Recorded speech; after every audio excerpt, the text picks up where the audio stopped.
A one-off live spectacular with show-stopping performances from horse troops, dance groups and music from around the world. Celebrate our Queen of many generations. The Queen's Platinum Jubilee Celebration, Sunday the 15th of May at 8 on ITV and ITV Hub.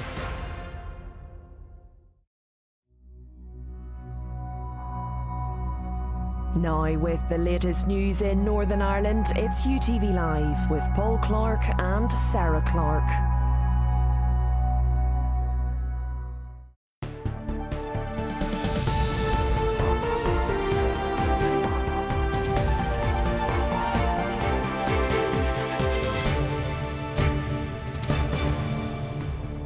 Hello and welcome. You're watching UTV Live at 6, an election special with Paul Clarke and Sarah Clarke.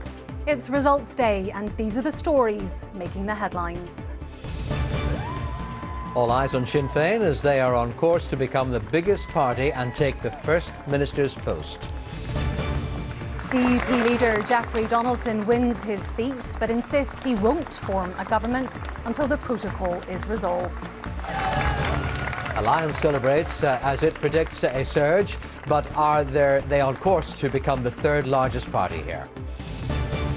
And it's a bad day at the office for the SDLP and the Ulster Unionists as they fight to retain seats. We'll be going live to our reporters at the three count centres in Belfast, Jordanstown and Magherafelt to find out who the winners and the losers are.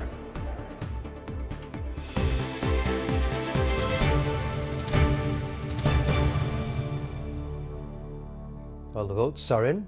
The counting is well underway in what could turn out to be one of the most historic elections Northern Ireland has seen in many years. Well, let's take a look at the turnout. It's down 1%, with 63.52% of the electorate coming out to vote this time. That's down almost 1% compared to the last Assembly election, when it was 64%. And this is the current state of the parties. The DUP have 2 seats, Sinn Féin have taken 15 seats, the Ulster Unionist Party have 2, the SDLP have 1 and Alliance have 2. Others have 1. So just what will the result mean for the future of government here? We'll be speaking to the DUP's Sir Jeffrey Donaldson and Sinn Féin's Michelle O'Neill. And our political editor Tracy McGee is with us in the studio, bringing her expert analysis. The hashtag UTV Vote 22 is the easiest way for you at home to keep up with all the latest election coverage. Well, it's been a busy day in count centres across Northern Ireland, with results coming thick and fast throughout the afternoon. Sinn Féin is holding firm, the DUP is under pressure, and could Alliance double their seats? The Ulster Unionists have defended fielding so many candidates, and the SDLP admit the prospect of a nationalist First Minister saw their voters go to Sinn Féin. Jordan Moats has been following the drama as it unfolded. Topping the poll and making history. This was a day of celebration for Michelle O'Neill. Sinn Féin is on track to become the largest party in the Assembly. The title of First Minister awaits, marking a seismic change at Stormont. I've said the whole way through this election, this is about the future. It can be an historic election. Votes will have to be counted in order to establish that. But I also said the whole way through this campaign that I will turn up on day one, that I lead our team into Stormont, that I will work in partnership with others to try to deal with the issues that are important to people, the cost of living crisis, trying to put money into their pockets, fixing our health service. That's what today is about. That's what we're going to turn up to do on Monday morning, and I will work with others to do that. Sir Jeffrey Donaldson was safe in Lagan Valley, elected at the first count. He may have been pleased with his personal performance, but the same can't be said overall for the DUP. The party's vote has been squeezed and losses are expected. With the DUP getting a significant bump in first preference votes, Northern Ireland protocol is clearly on the minds of voters. Sir Jeffrey Donaldson is sticking to his guns. Until the protocol issues are addressed, until the Irish Sea border is removed, we will not be entering the executive. Our ministers will remain in place, in post, as they have done over the last few months, to ensure that key decisions in departments are being taken. Outside of the big two, the story of this election really is the surge of Alliance. Kelly Armstrong was the first of all of the candidates to be elected. A small gain would make this their best ever election. However, they're expected to exceed expectations. 2 MLAs are even expected in areas where just a few years ago, one was regarded as peak. Look, it looks very positive, but it's very, very early in the day. I mean, you know, transfers are everything in this election, and it will just depend how things fall. There are so many seats out there that are either ours or very close to, so we just need to wait and see what happens. There was much talk of the Beattie bounce, but it's more a case of the Doug deflation. This will not be regarded as a good election for the Ulster Unionists. Roy Beggs has already lost his seat, while former leader Mike Nesbitt is hanging on by the skin of his teeth. Questions are being asked about vote management and the number of candidates on the ballot paper. This election has got a long, long way to go yet, and we'll continue to fight this election until the last vote has been counted, the last transfer has been given, and then we'll see the lay of the land. But the Ulster Unionist Party do not give up. We keep going, we keep fighting, and at the end of the day, we will see what the end result is, and then we will decide where we go from there. But confident, positive unionism is the only way that we are going to protect Northern Ireland's place in the United Kingdom. Changes to the political landscape have also impacted the SDLP. Stalwarts under pressure, Nicola Mallon fighting for her political career. Losses are predicted in a number of areas. Sinn Féin have done enormously well with the nationalist vote. I think in the last days of this campaign, the issue of around the First Minister really came home to people. People just didn't like being told by Jeffrey Donaldson that a nationalist couldn't hold the First Minister's post. That galvanised people to go out and vote for Sinn Féin, and I think frankly we're being squeezed as a result. It's also worth noting the Greens are under siege with a political wipeout on the cards. There's a lot of counting still to be done, but already we know the next assembly is looking very different to the last one. Jordan Motes, UTV Live. Well, now we can hear the very latest from our reporters live at the count centres across the country. And first up, we head to Ulster University in Jordanstown, where Lagan Valley is being counted along with North Down. Our reporter Paul Riley is there for us. Yes, well, as you saw there in Jordan Mote's report, jubilant scenes as Jeffrey Donaldson topped the poll in Lagan Valley. He was first across the line. He was followed about an hour or so ago by Robbie Butler from the Ulster Unionist Party. A good day for him, perhaps not a great day for the party. We are expecting those surplus votes from Sir Jeffrey Donaldson to get the former First Minister Paul Given across the line, and then he'll very likely be followed by Saoirse Eastwood. The question is, where does that fifth seat in Lagan Valley go to? The Alliance Party think they're in contention, but don't forget about Pat Catney, who just slipped in 2017. Turning to North Down, well, two big stories coming out of North Down. The former DUP MLA, Alex Easton, romping home well over quota. He says he's been elected an independent, he will stay an independent. It looks like his surplus votes could get the DUP Stephen Dunn across the line. Alliance Party been saying all day they're very optimistic of getting 2 seats in North Down. That would be a big day for them. The Ulster Unionist Party still feel they're in contention with Alan Chambers, so the casualty could be the Green Party's Rachel Woods. Paul Riley, thank you very much. And Gareth Wilkinson is covering the constituencies of Mid Ulster, Newry and Armagh and Upper Bann. Gareth, what's the latest there?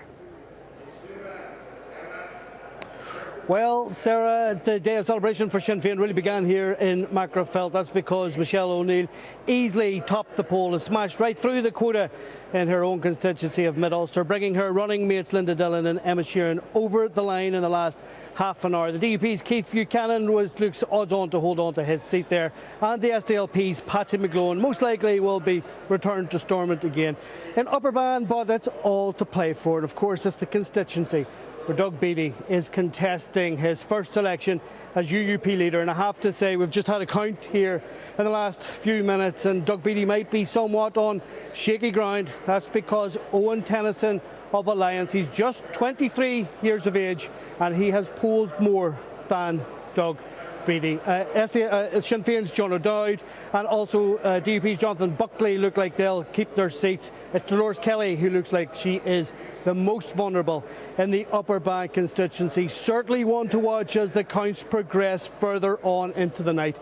In Newry and Armagh, well, Sinn Féin will hold on to their 3 seats. Conor Murphy and Cathal Boylan both elected over the quota. There's a bit of a fight within unionism there. William Irwin of the DUP has polled stronger than the TUV. That fight's not over, and it looks like that Justin McNulty of the SDLP will depend on transfers if he's to get over the line. Thank you. Well, we're now going to cross back to Belfast, where we can join the Sinn Féin President, Mary Lou McDonald. Actually, we're just waiting for Mary Lou McDonald to talk to us. She's not ready just yet. Tracy, can I just draw you on this? It's been a great day for the party. I wonder what Mary Lou McDonald is going to be saying. Well, I think she'll say that they ran a very positive campaign and the electorate has come up to the challenge. It has been an excellent campaign for them. They are not in fights for seats. They are sailing across the line. This election seems to be about two stories.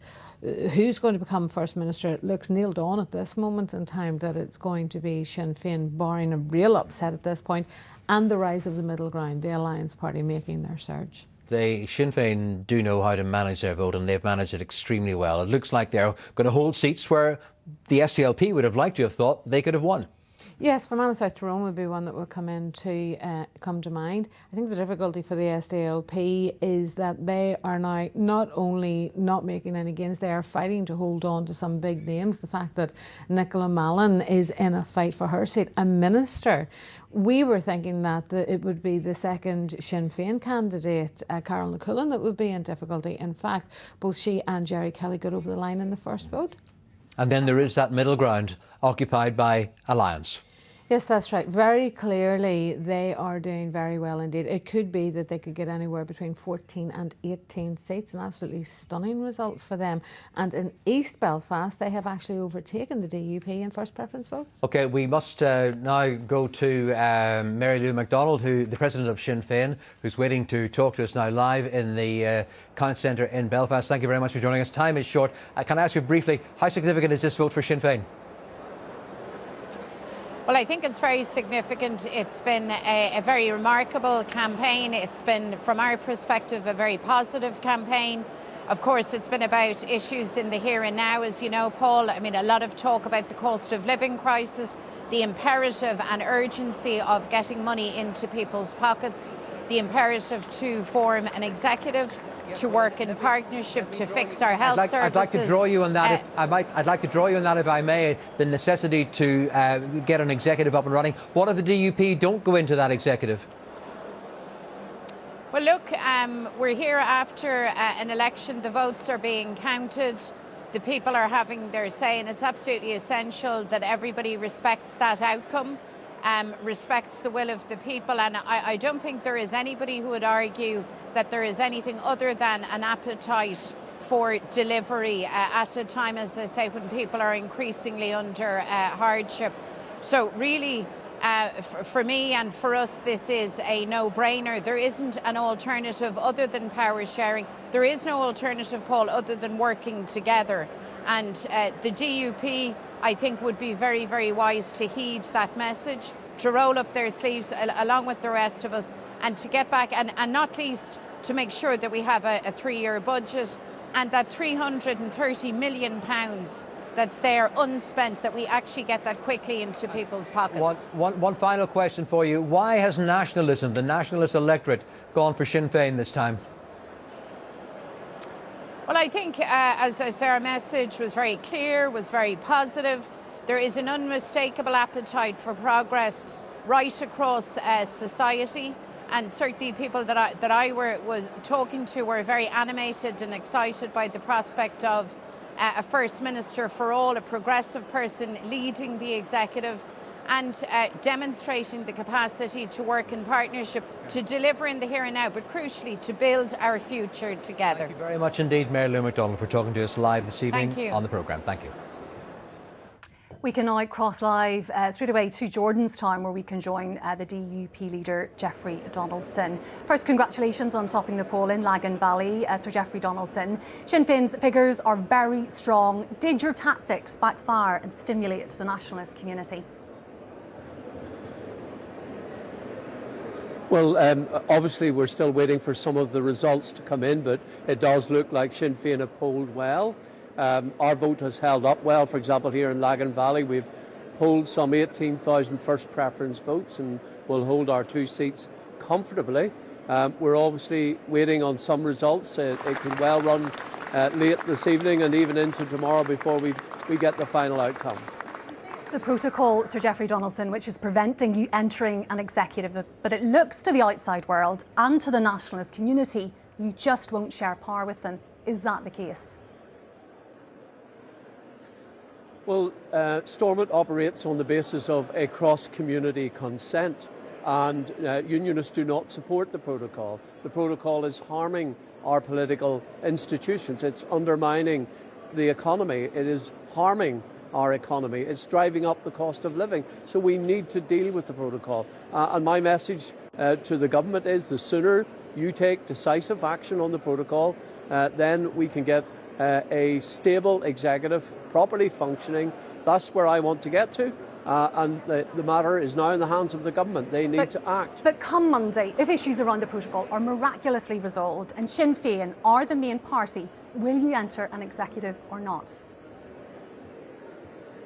Well, we will accept the outcome of the election, but I am clear that isn't the only question we must address. I made clear during the election campaign that we need the government to act decisively on the protocol. I'm waiting for them to do that. The matter is now in their hands. We have a clear mandate. We want to see the protocol issues addressed. We want to see the REC border removed so that we can trade freely within our own country. We will no longer be treated as second-class citizens. Very quickly, the people of Northern Ireland want delivery. They want issues around the cost of living to be dealt with, and without an executive, that can't happen. Well, I want to see delivery as well. That means taking action to deal with the protocol because it's driving up the cost of living. It's costing a lot more to bring food and other products from Great Britain to Northern Ireland. Every consumer in Northern Ireland is being hit by these increased prices as a result of the protocol and, of course, other factors as well. We want to address that. Thank you. We'll leave it there. Thank you. The 4 Belfast constituencies are being counted at the Titanic Centre. Our political correspondent Vicky Hawthorne is there. Vicky, what's the latest?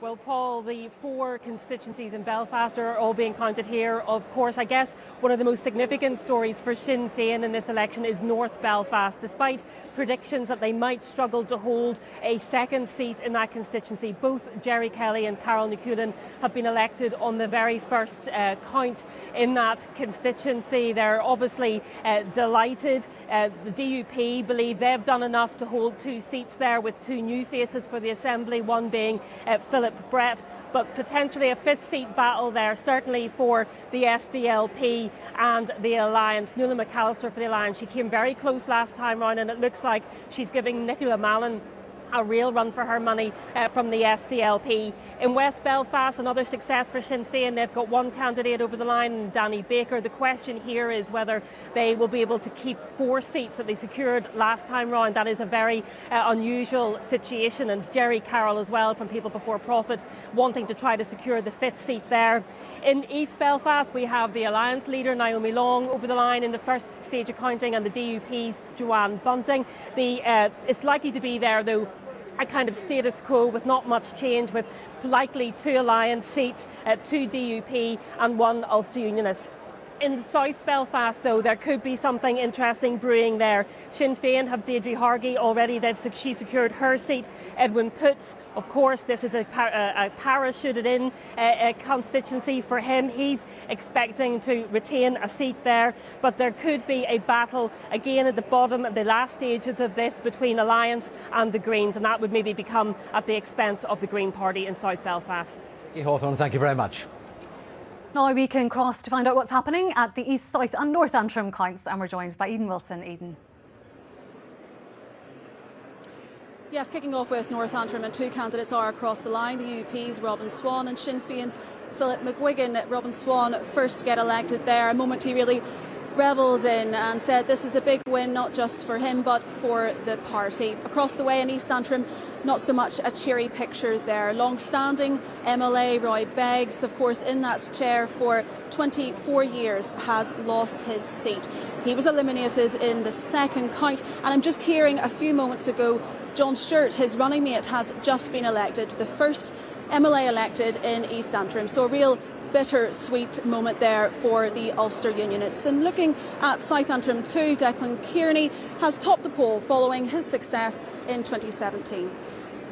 Thanks, Eden. And We'll be live once again with the latest from the count centres and more analysis after this short break. Do join us then.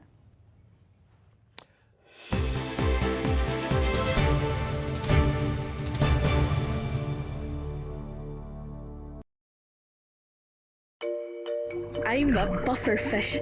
No, buffer with a B, because I detect buffering broadband. When movies stop streaming, the family starts screaming. And gamers become complainers. But Fibrous turns slow streams into rapids. They bring fibre fast broadband to towns and rural areas across Northern Ireland. Find out more at fibrous.com.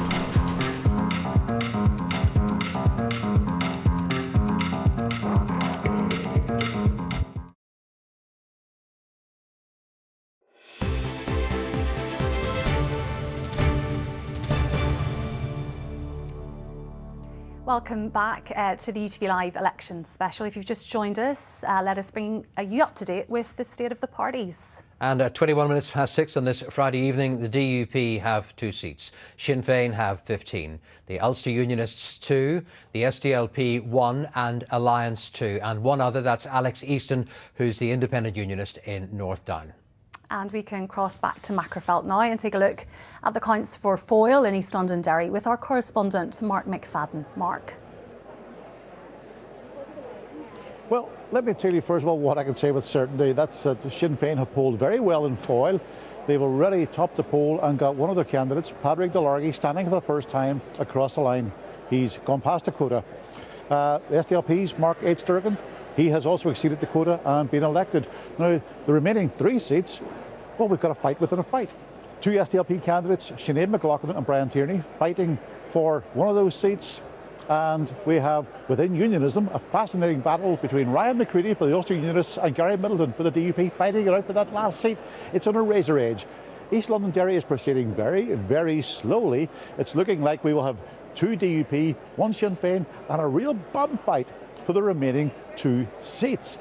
Claire Sugden, the Independent, Alliance, or Cara Hunter of the SDLP. When the music stops, someone's going to be left standing without a chair. Mark McFadden, thank you. Now, Deborah McAleese joins us with details of the counts in South Down and Strangford. Deborah, what's the latest there? Well, Paul, look, Sinn Féin knew in South Down that they were going to do really well, but even they are surprised at just how well they have done. They have now returned Sinead Ennis and Cathy Mason. We're also expecting Alliance Party to do really well with Patrick Brown, and it looks like Patrick Brown is going to take an SDLP seat there. And the Unionist seat is very likely going to go to Diane Forsyth in South Down. And in Strangford, we still only have Kelly Armstrong has been nominated. The TUV, Stephen Cooper, is doing extremely well. It looks like Peter Weir could be losing his seat, so there's only 2 DUP seats there. And the final seat is very likely to be a battle between Nick Matheson, that's Kelly Armstrong's running mate, and Mike Nesbitt of the Ulster Unionist Party. Deborah, thank you. Counting is also well underway for Fermanagh and South and West Tyrone, and Sarah O'Kane can bring us up to date with the latest. Sarah. Yes, well, we literally have just had a candidate elected in Fermanagh, South Tyrone, and that is Sinn Féin's Gemma Dolan. No great surprise, she topped the poll there. Interestingly, you know, when you look at the figures, Tom Elliott, of course, former Ulster Unionist leader and MP, well, he has gone ahead of his running partner, Rosemary Barton, but he's also skipped ahead in votes with the DUP's Deborah Erskine. And, of course, she is former First Minister Arlene Foster's replacement. Now, we are going into the second count for that, so, of course, there will be many candidates relying on transfers there. We're also being told that we should watch out for the SDLP, but it could essentially be still Sinn Féin to take those 3 seats. Looking at West Tyrone, again, we've only one candidate elected, another Sinn Féin candidate, and that is Nicola Brogan, another female to top the poll here. And essentially what we're being told is no real change. We were thinking Alliance might get in. That's not going to happen, and it looks like it's going to be similar to the 2017 lineup of 3 Sinn Féin, 1 DUP and of course 1 SDLP. But again, it all comes down to that final count. Thank you very much indeed, Sarah O'Kane there. Now, Tracy is with us. Tracy, what kind of a picture are we getting of the direction of travel here? Well, it seems very unlikely that Sinn Féin are going to be knocked off course. Judging from what's happening at the moment, it does seem very likely that they are going to take the most number of seats, meaning that Michelle O'Neill will be eligible for the First Minister's role. The DUP look as if they're holding their own. They fought a defensive campaign. They are going to make some losses. It doesn't look as if it's going to be too much. Alliance, they're on a surge. They're doing well here. And also the TUV cannot be discounted. They have put their vote up across the board. Now, they may be on course for a gain in Strangford. We didn't see that coming. But what Jim Allister can take home tonight is the fact that his candidates have performed well really across the board. I think the expectation is that there'll be a rush of results later on tonight. What will you be looking for then?